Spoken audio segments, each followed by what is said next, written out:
হারাম হারাম হারাম তো আছে না? আছে।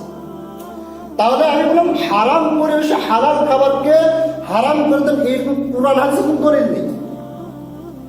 উদাহরণ আপনাকে বোঝায়, আপনাকে একটা লোক দাওয়াত দেয়, বিশেষ করে বিবাহের অনুষ্ঠানের জন্য দাওয়াত দেয়, তো আপনি জানেন না যে সেখানে রাতে হিজড়া নিয়ে নাচ গানের ব্যবস্থা করেছে, গান বাজনার অনুষ্ঠান করছে ইত্যাদি, এগুলো আপনি জানেন না। আপনি মনে করেন চলেছেন দুপুর বেলা যেহেতু দাওয়াত চলে গেছেন, সেখানে গিয়ে দেখলেন শুনেছেন যে রাতে হিজড়া নিয়ে আসে, গান বাজনা হয়েছে। এখন আপনি খাদ্য খাবেন কি খাবেন? খুবই গুরুত্ব সহকারে শুনতে হবে। আপনি যে সময় উপস্থিত হয়েছেন সেই সময় কোন গান বাজনা হয় না। দুপুরবেলা আপনি উপস্থিত হয়েছেন সেই সময় কোনো গান বাজনা বাদ্যযন্ত্র বাজে নাই।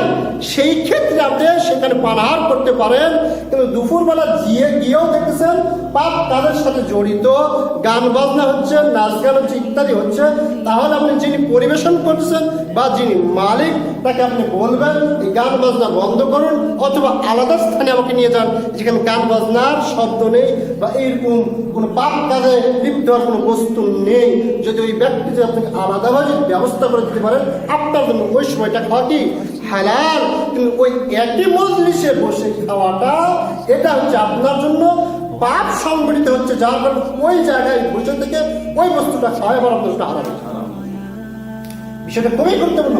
তাই হারাম পরিবেশে হালাল খাবারকে হারাম করে দেয় এই কিন্তু কোনো দলিল কোরআন হাদিসে নেই। উলামাদের ঐক্যমত, সমস্ত উলামাদের ঐক্যমত নেওয়া যেটা বেশি হচ্ছে আল গিনাউ লা ইয়াজিদ তাআমুল হারাম, গান বাজনা বাদ্যযন্ত্র খাবারকে হারাম করে না, কিন্তু পরিবেশের কারণে এই বস্তুটা হারাম।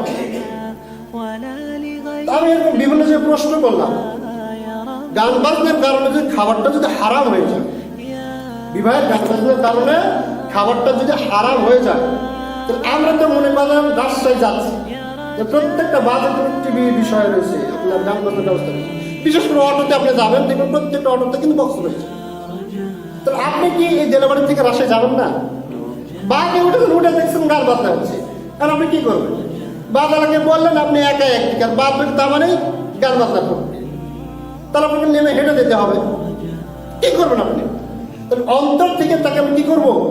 ঘৃণা করবো। যেহেতু ইসলামে প্রতিবাদ করার অপশন হচ্ছে তিনটা। এক, যদি ক্ষমতা থেকে হাত দ্বারা প্রতিরোধ করবো, যদি সম্ভব নয় তাহলে ভাবি লিসানি, মুখ দিয়ে সেটা বন্ধ করার চেষ্টা করো। তারপরে যদি সম্ভব, যদি নয় অন্তর দ্বারা ঘৃণা করো, প্রতিবাদ করছি, এটা আমি মানি না। অপশন তিনটা। তাহলে সেই ক্ষেত্রে আপনি বাসে থাকবেন কি থাকবেন না? থাকতে আপনি বাধ্য যাবেন। তা আমার তো মেন উদ্দেশ্য নয় যে বাসে শোনার গান শুনুন, এটা তো মূল টার্গেট নয়। আর মূল টার্গেট তার সাইতে যাওয়া, নগাতে যাওয়া। ঠিক অনুরূপ ভাবে যদি আপনি যদি মনে করেন আপনার কারণে যদি একটা আত্মীয়তার সম্পর্ক ছিন্ন হয়ে যায়, এটা কি বড় অপরাধ নয়? আত্মীয়তার সম্পর্ক ছিন্ন করা, এই ব্যক্তি কোথায় যাবে না? জান্নাতে যাবে। অসংখ্য হাদিস রয়েছে। আপনার যে আত্মীয় তিনি এই কাজের সাথে জড়িত নয় এবং তিনি এই বিষয়ে উৎসাহিত করেন, তিনিও অনেক ক্ষেত্রে নিরুপায়। আমার কথা বলি, আমি যখন বিবাহ করতে গেলাম, তো আমি বললাম যে আমি গান বাজনা বক্স এগুলো নিয়ে আসবো, আর নিজের যারা মামারা ছিল তারা বছর বিয়েই খাবো না বলে চলে আসে, দরকার নাই বিয়ে খাওয়ার দরকার নাই, চলে এসেছে। আমার যে চাচাতো ভাই তারা বলছে তোর বাড়ির বক্স না নিয়ে আসলে ওটা আমার বাড়িতে এসে আমি বাজাবো। কি করবেন তাই? ওর টাকা দিয়ে ওর বাড়িতে আসবে, আমি কিন্তু ওর পক্ষপাতি না। ওর টাকা দিয়ে নিয়ে এসে ওর বাড়ির বাজাবো, আমার বাড়ির বাজাবো। আমি বলেছি তোর বাড়িতে হবে এটি বাজাবো। যদি অতিরিক্ত যদি কি করি তাহলে কি মারামারি হবে এবং ওদের সংখ্যা বেশি, আমি পাবো ওদের সাথে, সম্ভব নয়। এখন এই ক্ষেত্রে আপনি কি করবেন? কারণ আপনি গিয়ে দেখলেন যে ওই বিয়ে বাড়িতে বক্স বাজতেছে, আপনি কি করবেন? চলে আসবেন? এখন তো আমি তো তাকে বলিনি, উনি বাজার ওর সাথে মারামারি করতে হবে, তাহলে আমার সাথে ওর সাথে আমার মারামারি আমি একা মারামারি করবো কিভাবে বলে?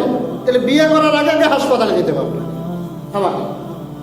এই আমার কিন্তু নাই। যদি আমার যদি ক্ষমতা যদি থাকতো, আমার যদি সমাজের লোক যদি এটা মেনটেন করতো, সমাজ থেকে এইরকম যদি ছিল, যেমন আমাদের ডামনাস বাজারে আছে, যদি কোনো ব্যক্তি যদি গান বাজায় সমাজের লোক দিয়ে সেখানে ধরে 10,000 টাকা জরিমানা। আমার সালার বিবাহে বক্স নিয়ে এসেছিল, বাস আইন শুধু নিয়ে এসেছে, 10,000 জরিমানা নিছে এবং ওই বক্সের ওখানে গিয়ে আবার উল্টে 10,000 মানে যে কয় হাজার টাকা নিয়েছে সেখানে দিতে হয়েছে। সমাজ যে এরকম নয় আমার, তো আমি একা কি করবো? আমার তো দরকার বিয়ে করা, ওরা দরকার গান বাজানো, কি করবো না? বিষয়গুলো বুঝতে হবে। তাহলে আপনি বিষয়টা এটা দেখবেন, তার সাথে কথাবার্তা বলবেন, বলার পরে দেখবেন তাতে এটা সম্মতি আছে কিনা, তার পক্ষ যেটা হচ্ছে কিনা। যদি হয় তাহলে সেটা কি করতে হবে? বর্জন করতে হবে। আর তার পক্ষ হতে যদি না হয়, তার পক্ষ হতে যদি নয়, তাহলে সেখানে আপনি খাবার পড়ার করতে পারেন। তাই বলতেছেন 40 নম্বর আয়াত, মনে আল্লাহ তাআলা বলেছেন ওয়াকাদ নাযালনা আলাইকুম ফিল কিতাবি ইন জাআ সামিতুম আয়াতিল্লাহি ইয়াকুর বিহা ওয়া ইস্তাহদা বিহা ফালা তাকউদু মাআহুম। কিতাবে তোমাদের প্রতি তিনি নাজিল করেছেন এই যে যখন তোমরা শুনবে, এই যে মূল পয়েন্ট, এটা হচ্ছে মূল পয়েন্ট, যখন তোমরা শুনবে, কি শুনবে? আল্লাহর আয়াতকে প্রত্যাখ্যান করা হচ্ছে, প্রত্যাখ্যান করা হচ্ছে, আল্লাহর আয়াতকে নিয়ে হাসি তামাশা করা হচ্ছে, আল্লাহর দ্বীন নিয়ে উপহাস করা হচ্ছে, এমন একটা মজলিস, এমন একটা জায়গা যেখানে কি করা হচ্ছে? আল্লাহর আয়াতের সামনে কুফরি করা হচ্ছে, তার বিধান নিয়ে হাসি তামাশা করা হচ্ছে। গান বাজনা করা এটা জায়েজ না নাজায়েজ? নাজায়েজ কাজ, হারাম কাজ। তাহলে আল্লাহর বিধানের সামনে তারা কি করতেছে? খেল তামাশা করতেছে, উপহাস করছে। আল্লাহ তাআলা বলতেছেন যে তাহলে তোমরা কি করো? জি ফালা তাকউদু মাআহুম হাত্তা ইউখাসু ফি হাদিস গায়রি, তোমরা ওই স্থানে আর বসো না, তোমরা ওই স্থানে বসতে পারো না। ফালা তাকউদু, তোমরা সেখানে বসো না। যে জায়গায় আল্লাহর নাফরমানিমূলক কাজ চলে, আল্লাহর কিতাব নিয়ে, আল্লাহর আয়াত নিয়ে ঠাট্টা বিদ্রুপ হয়, আল্লাহর বিধান নিয়ে ঠাট্টা বিদ্রুপ হয়, সেখানে বসা জায়েজ না না যায়? না যায়, বসা যাবে না। কতক্ষণ? হাত্তা, যতক্ষণ ইয়াখাসু ফি হাদিসি গায়রিহি, যতক্ষণ তারা অন্য প্রসঙ্গে যতক্ষণ কথা না বলে, অন্য প্রসঙ্গে যতক্ষণ না চলে যায়, ততক্ষণ পর্যন্ত ওই জায়গায় বসো না। যদি তার ওই প্রসঙ্গ ছেড়ে দেয়, ওই পর্দায় যদি বাতিল হয়ে যায়, ওই অপশন যদি না থাকে, তাহলে বসো, তাতে কোনো অপরাধ নাই। আবার বুঝেন, যে জায়গায় পাপ কাজ চলতেছে, আল্লাহর বিধানে ঠাট্টা বিদ্রুপ করছে, আপনি জানতেছেন, ততক্ষণ পর্যন্ত আপনি সেখানে বসতে পারবেন না। যদি এই আলোচনা বাদ দিতে আবার অন্য আলোচনায় যদি চলে যায়, আল্লাহ তাআলা সেখানে বসে, তাতে কোনো অসুবিধা নাই। ঠিক অনুরূপভাবে যতক্ষণ পাপ কাজ সংগঠিত হবে, যতক্ষণ পাপ কাজ হবে, সেই জায়গায় বসাই যদি না যায়, সেই জায়গায় খাওয়া যাবে না। এই যে মূল বক্তব্য, যে জায়গায় আল্লাহ বসতে নিষেধ করছেন, সেই জায়গায় বসে থেকে খাওয়া যাবে? যাবে না। এখন আপনি সেই অনুষ্ঠানে গিয়ে দেখলেন গান বাজনা চলতেছে, আল্লাহর বিধানের সামনে কুফরি চলতেছে, আল্লাহর বিধান নিয়ে খেলতামাশা চলছে। যদি এইরকম পর্যায়ে যদি হয়, সেই জায়গায় বসাও যাবে না, সেই জায়গায় খাওয়াও যাবে না। কতক্ষণ পর্যন্ত? যতক্ষণ গান বাজনা পরিত্যাগ না করবে, যতক্ষণ আল্লাহর বিধান নিয়ে হাসি তামাশা পরিত্যাগ না করবে। যদি আল্লাহর বিধান যদি তারা পরিত্যাগ করা যদি হয়, তাহলে তোমরা সেখানে বসো। যদি আপনি বসতেও পারেন, ইনশাআল্লাহ আপনি খেতে পারেন। এটা হচ্ছে কোরআনের লক্ষ্য। তারপরে মনে আল্লাহ রাব্বুল আলামিন তারপরে বলতেছেন, নয়তো তোমরা তাদের মতোই হয়ে যাবে। যদি তোমরা সেখানে যদি বসো, তারা যে পাপ কাজের অংশীদার, তুমিও সেই পাপ কাজেরই অংশীদার হিসেবে গণ্য হবে, তাদের মতো হয়ে যাবে। আল্লাহ নিজে বলতেছেন যে ইন্নাকুম ইযা মিসলুহুম, তোমরা তাদের ন্যায় হয়ে যাবে। সেই জায়গায় যদি বসো, একটা লোক হিজড়া নিয়ে এসেছে বিবাহ অনুষ্ঠানে, আপনি বলছেন আমি এটা অপছন্দ করি বলে সেখানে বসে আছে, তার মানে আপনি তার সাথে কি পাপের ভাগী হবে?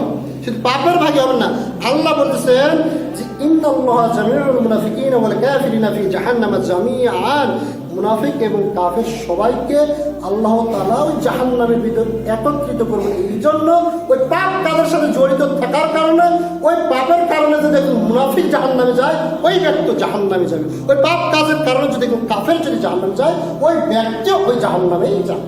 আল্লাহ বলছেন জামিআন, তার সকলকে একত্রিত করবেন।